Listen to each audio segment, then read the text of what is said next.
Gentlemen, welcome back to MGTOW Money. Today's topic, $10,000 into $36,000 overnight. What would you do? Think back, men, to mid-December 2017. Yes, 8 months ago. The stock market's doing well, but the real news is regarding the crypto markets. The markets are booming by any stretch of the imagination. Of course, Bitcoin hitting nearly $20,000 on December the 17th of last year. Everyone is becoming a millionaire, if not a billionaire, on blockchain technology, cryptos, ICOs, etc. Even Kodak Corporation, remember the film company, they're getting into the Bitcoin crypto mining market by manufacturing crypto mining equipment and gear and that type of thing. So anyway, everyone's making money. Now, before I go into more detail on this, let me specifically thank the Patreon investors in this channel. Men, thank you for the ongoing support. Your respect for this channel is sincerely appreciated. And furthermore, I want to encourage the Patreon investors in this channel, like Corbin, who recently sent me a question. Send me your questions, men. Feel free, send me your questions that are financially related. I'll try to help as best I can. All right, and furthermore, I want to mention for my book readers out there, I just finished a book, title of the book, Propaganda by Edward Bernays. Men, I cannot stress enough, you are being manipulated.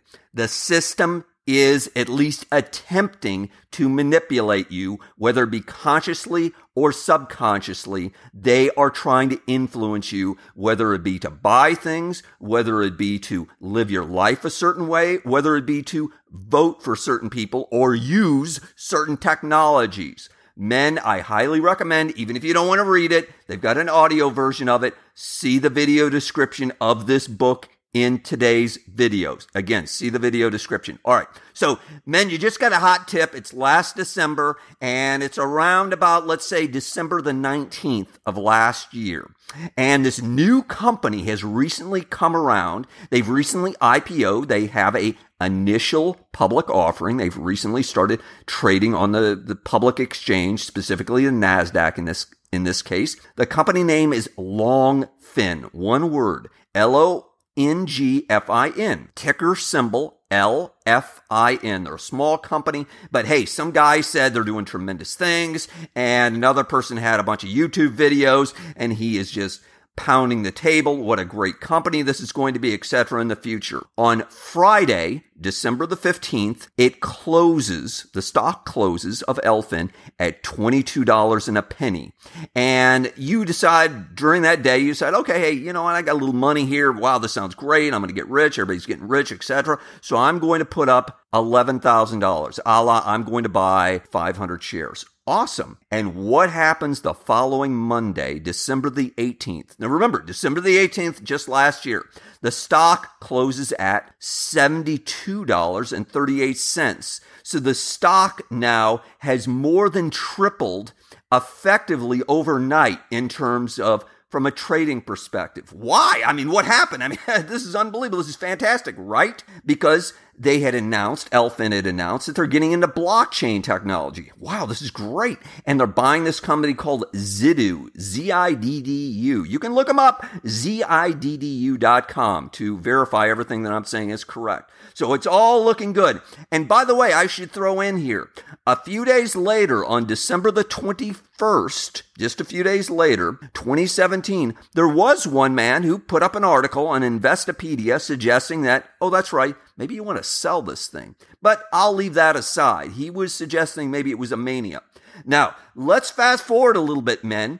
As recently as March the 23rd, 2018, March the 23rd, 2018, the stock is trading at $71.10. So, hey, this is still looking pretty good, right? From December to March, it's only moved $1 or so. So this is fantastic. Now, before discussing where the stock is trading today, as of early December 2018, I want you to think about something. Think very carefully to what I'm about to ask you. Men, what would you do on December the 18th when you discover you've just turned $11,000 and it's $36,000? What would you do? It's an easy question. Do you sell? Do you buy and hold? Or do you do something else? And I'm going to go through these in just a second. You've got three choices. One, you can sell immediately, take your profits. There's an old cliche, and I think there's some truth to it. You can't go broke taking a profit. You are, however, no question about it, potentially giving up tremendous gains. Remember, it could go a lot higher. And I'm sure that many people were saying that it was going to go far, far higher. That the $72 that it's trading at in December, it's actually going to trade at $144, then $288, etc. In other words, you would be a fool taking your profits now. And furthermore, of course, we know that no one can time the market, and it's totally impossible.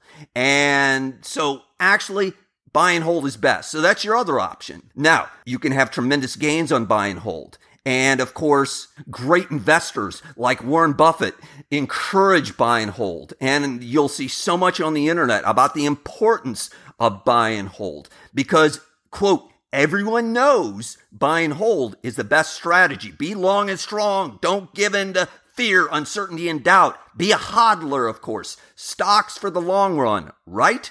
Okay.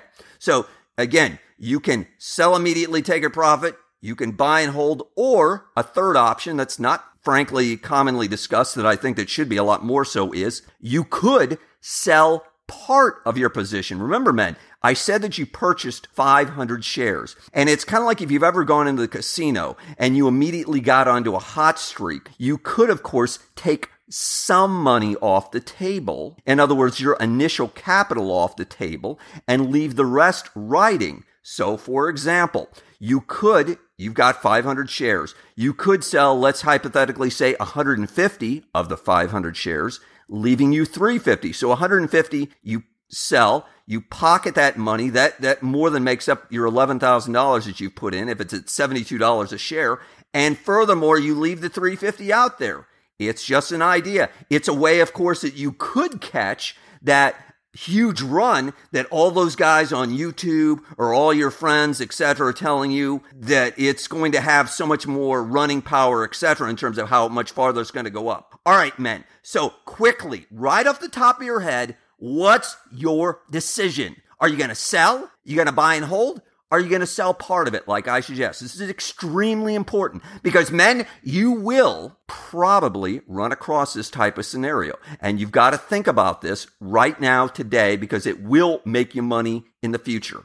Now, let's quickly fast forward to this year, and I'm going to get into some more details. March the 23rd, 2018, less than 6 months ago, guess what? The stock is still at $71. So it's barely moved in 4 months. This isn't bad. This is a good thing. Even though a lot of the cryptos are down, I was shocked that this thing was still trading that high as recently as less than 6 months ago. So, hey, maybe buy and hold is the right thing. This is still, again, looking good. You're making a list of all the cool stuff you're going to buy, right?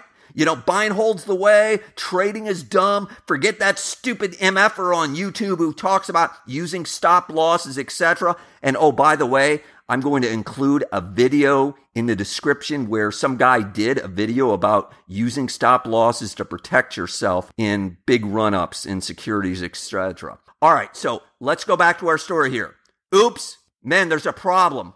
Oh, what's this? What? The stock's now trading at $9.89. So remember, March the 23rd, it's trading at $71.10, and April the 3rd, which is 10 days later, we're down to $9.89. In other words, man, the stock dropped 88%. I didn't say 8%. I said nearly 90% in 10 days. What? This is impossible. No, men, it can happen. A few different things happen. One, there's an SEC investigation. In other words, the U.S. government, the Securities Commission, is now investigating the company for, quote, fraud. Furthermore, NASDAQ, again, that's the stock exchange in this case that they're trading on, is threatening to remove them from the exchange. And 3, the earnings that they have publicly disclosed, because they have to publicly disclose their earnings. Frankly, I won't go into details because I did look at them. They seem very sketchy, in particular when you have a company that's quote-unquote a technology company with 99% of their earnings, their revenues are coming from, quote, commodities, without specifying what those commodities are. But again, they're a technology company. Something seems very unusual. So, men, where are we at today? Let's roll forward all the way to today, because today is what counts. The stock now, men, is trading at, ready? $4.89. And oh, by the way, that's assuming that you could even sell it, assuming that you're holding it, because it's not even listed on the NASDAQ anymore. It's traded on what's called the over-the-counter market, or the pink sheets. In other words, these are companies that are extremely speculative, extremely difficult, frankly, to even buy and sell. A lot of brokers won't even deal in this market at all. Furthermore, there is a lot of speculation, public speculation, that the company, Longfin, is probably going to go bankrupt. Again, they're still dealing with SEC investigations. They have multiple lawsuits, class action lawsuits from shareholders. And furthermore, there are, quote unquote, lots of, quote, accounting irregularities. All right, men, quick summary. What is the takeaway here? What do you need to take away from my story? The hardest decision that you need to understand, listen very carefully. The hardest decision that you can make on your investments is not what should you invest in.